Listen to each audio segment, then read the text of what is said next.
Қытайлық инвесторлар Батыс Қазақстан облысы әкімдігінен 100 000 гектар жер сұрап отыр.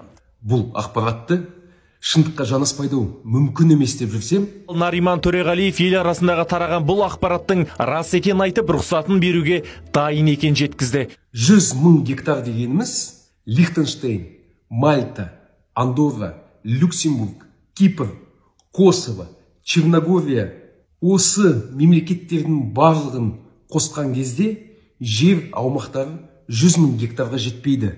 Сонда облыс әкімі қытайлардың ұсынысын қабылдауға дайын екен. Не деген опасыздық.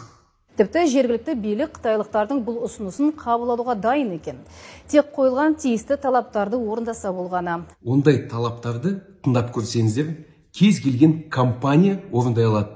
Компания біздің облысқа тіркелу керек, салықтар бізге түсу керек. Бұл әкім басқарып отқан облысының жер көлемін біледі ме екен өзі?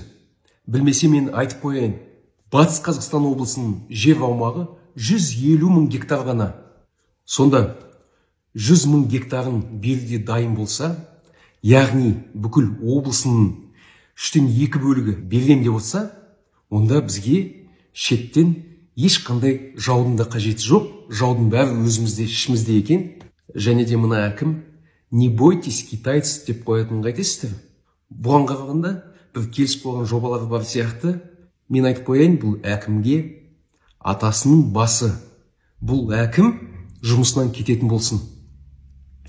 Қашанда қазағым жер мәселесіне келген кезде намысына тиетінін білесіздер. Неге бұндай әкімдерді, сауатсыз, опасыз әкімдерді тағайындайсыздар, соны түсінбеймін. Жұмысынан кететін болсын.